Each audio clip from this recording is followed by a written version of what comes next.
Yo, fam, my name is Marvin Sapp, and you've tuned in to Rolling Out.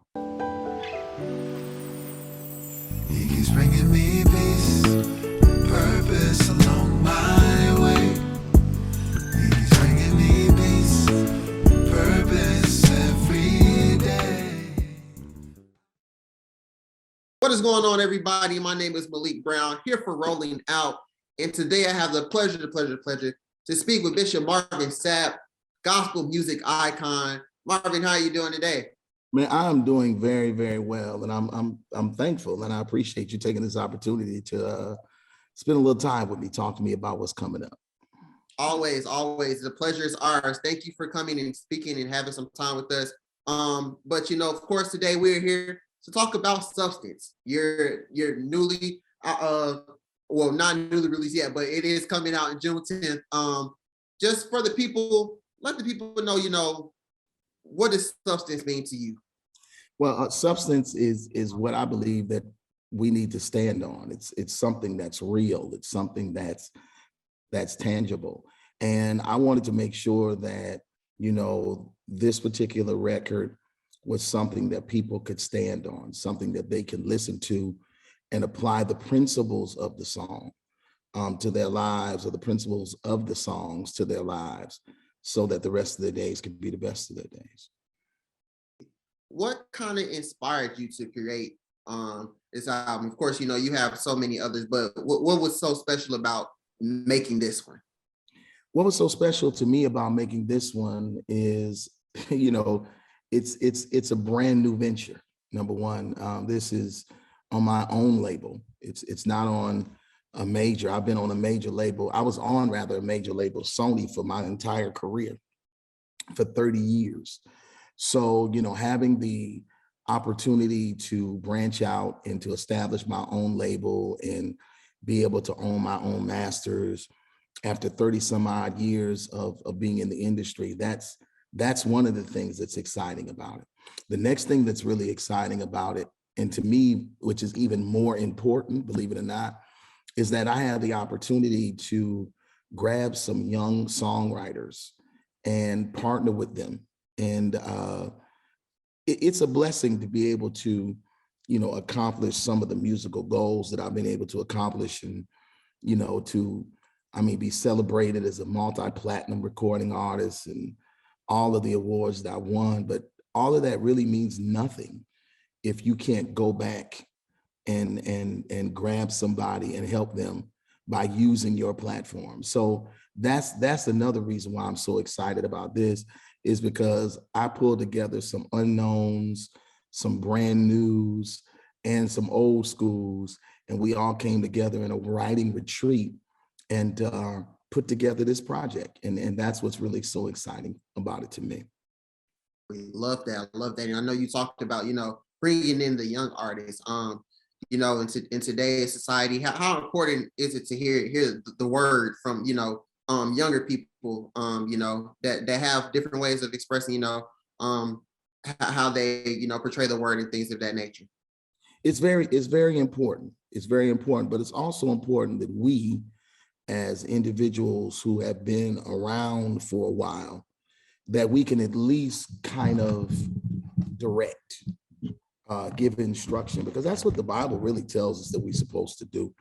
Bible says he called the young because they were strong. He called the old because they know the way. And I'm not old in any shape, form of the imagination, even though I got gray and stuff in my beard. And I've been around for a long time. I'm a 55-year-old man, so I don't consider that to be old at all. But at the same token, I do believe that experience is an important teacher. And I think that if it's experience that is positive, that we can seed and sow into the next generation of artists, those who are willing to receive it, of course, I'm willing to seed and sow, because it's not going to take anything from me. So, I'm grateful that I have a group of young, vibrant voices that can speak to their generation musically, that's willing to sit and listen and learn from the old dude. Love that. And with you having this album on your own platform or your own recording label, you also were able to record it in your newly built thing in Texas. How in your studio in Texas? How was that? It was great because one of the things we did is I have a lot of land at my home, and I built a 2,400 square foot recording studio, podcast studio, adjacent to, separate from, but adjacent to my home. And we did a 3-day retreat where I brought them in and they spent the whole day, like 8 hours. And we sat down and they gave me an opportunity to, tell them what I sensed God wanted us to say in this season. And then we all broke off and we sat around the pool sometimes. They sat in the recording studio. Some of them were in my podcast studio. And what we did is we just communicated with one another. And then once after we communicated with one another, we decided to take those lyrics and put those lyrics to melody. And I can't wait to do it again because it was so eye-opening. It was so refreshing. And at the end of the day, everybody gonna get a check. So that's what made it really, really good, is because I'm using my platform to help the next generations of writers get paid. Definitely, I definitely think that's important, and I also think you're also teaching the importance of having your own label, having your own. So I think that's very important as well. For the lead single on Substance, All in Your Hands, you touch on things of such anxiety, worry, fear. Talk to us about that, about the lead single and everything that went into creating that. Well, the lead single was literally birthed out of this pandemic. If we've not experienced anything based upon what we've had to go through over the last 2.5, almost 3 years, we've been anxious about things. We've been, we've experienced all types of trauma. And myself, Aaron Lindsay, and Stan Jones, when we began to put this project together along with Myron Butler, we talked about that. We talked about, the stresses and the pressures that many of us have felt during this season, especially for those of us who do kingdom work. Here's a reality. The reality is that during the pandemic, wasn't nobody traveling doing concerts. During the pandemic, wasn't nobody preaching. So if your whole livelihood and life was based upon, you making money on the road in order to take care of yourself and to take care of your family, for a few years, that was wiped out. And that caused anxiety. But I'm so clear on the word where the Bible declares he's supposed to cast our cares upon him because he cares for us. So when we looked at where we were, all of us said, well, the only way we're going to be able to get through any of this is we got to put it in his hands, because we're supposed to cast our cares upon him. And that's where that song was literally birthed out of. It was birthed out of us understanding that the only way that we're going to be able to survive this is that we have to give it to him and put it all, whatever it is, issues, struggles, trials, tests, hardships, heartaches, anxieties, stresses, pressures, traumas, all of them must be cast upon him. It's crazy because that song and everything, it kind of goes into, it kind of reminds me of your other song, He Has His Hands on You. And of course, this one is All in Your Hands. So I think that's pretty cool. Do you think there's any like correlation to those two songs, or? I mean, it's the same writers. So because it's the same writers, of course, there's some correlation to it, of course. But I'm just grateful, man. I was telling somebody this the other day. I said, it's amazing that 33 years later, from the start and the group commissioned till now, God has blessed us to remain relevant and, you know, still have a pulse on and a clear understanding of what needs to be said in these tumultuous times. So, you know, I'm just grateful that folks 15 to 105 still likes to hear what I got to say. And you talk about, you know, being in the 33 years. What are some things that you really learned throughout this journey that really have helped you to where you are today? I think one of the main things I learned is remain consistent. Once you find your niche, stay there. Because what I think we tend to do is that we kind of try to recreate ourselves every record. And when I hit my vein in 2006, it was 2006. I think it was 2006. Or was 2008. When I hit my vein, actually it's 2007. When I hit my vein in 2007, when that Thirsty record came out, and I really figured out what people liked me doing. I tell people all the time, if you like Thirsty, you'll like all the rest of the records, because I'm a loyalist. I got the same producers, we use the same musicians. I got the same background vocal producer. I got the same writers, and you know, we stretch because we did stretch on this record. Trust me, we stretched on this record. But even though we stretched on this record, we still remained faithful and true to who we were as an artist. And I think that once you figure it out, don't try to be somebody who God has called you not to be. Just remain loyal to who God told you to be. Got you. That's beautiful. And also, I also want to talk about another one of your singles on the album, "You Kept Me." You know, how was the thought process around that song in the creation of that one? It now honestly that correlates with you know, All in Your Hands, because you know, once we put it in his hands, we should realize that the only reason why we have made it this far is because he's kept us. I mean, the truth of the matter is that if we didn't put it all in his hands, that means we're trying to carry what we're not supposed to. And when we try to carry what we're not supposed to, that means that we're relying more on our strength and our personal abilities than we're relying on the ability of God.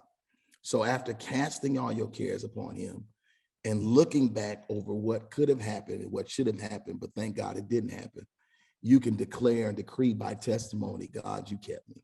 So that's what, you know, everything, every record on my, I always approach my music like I'm constructing a sermon. So that's why you can put my records on and you ain't never got to skip them through songs. You could just literally just put it on one and play it down, because the goal is to take you through a myriad of emotions to get you to the place that I want you to get to.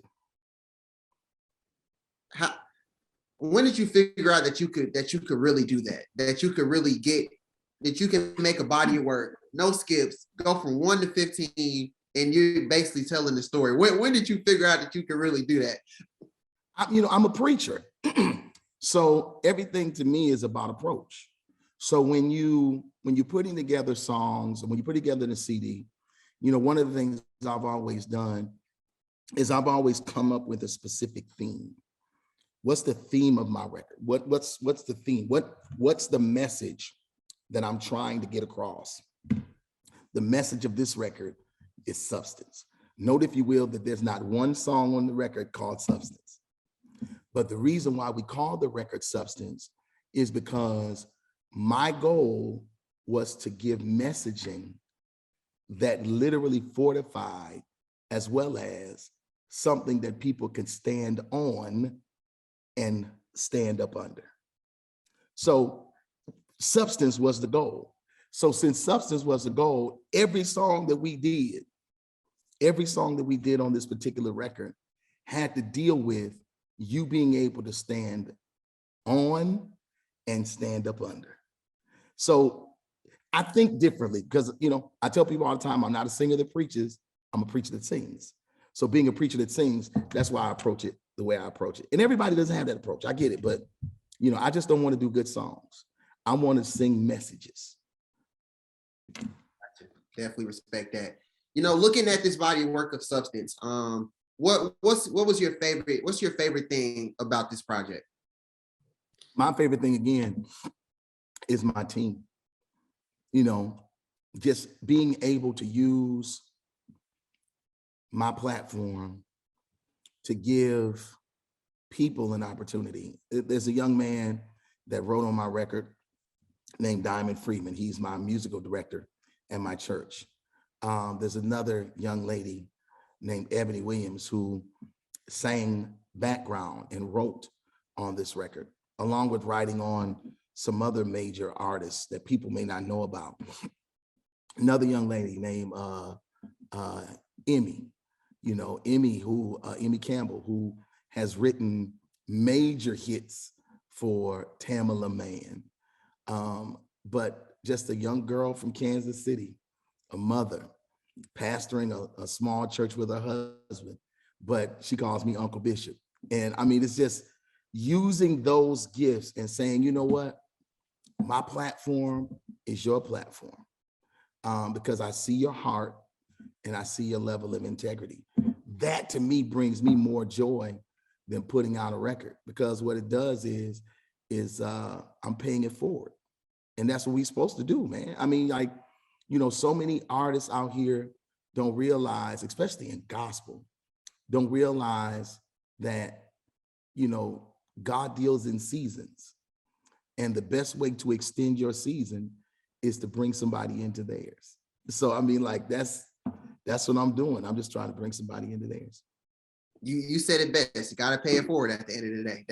That's a word, right? Pay it forward. All this, you're trying to hoard it and stuff. You're gonna lose your relevance. So pay it forward.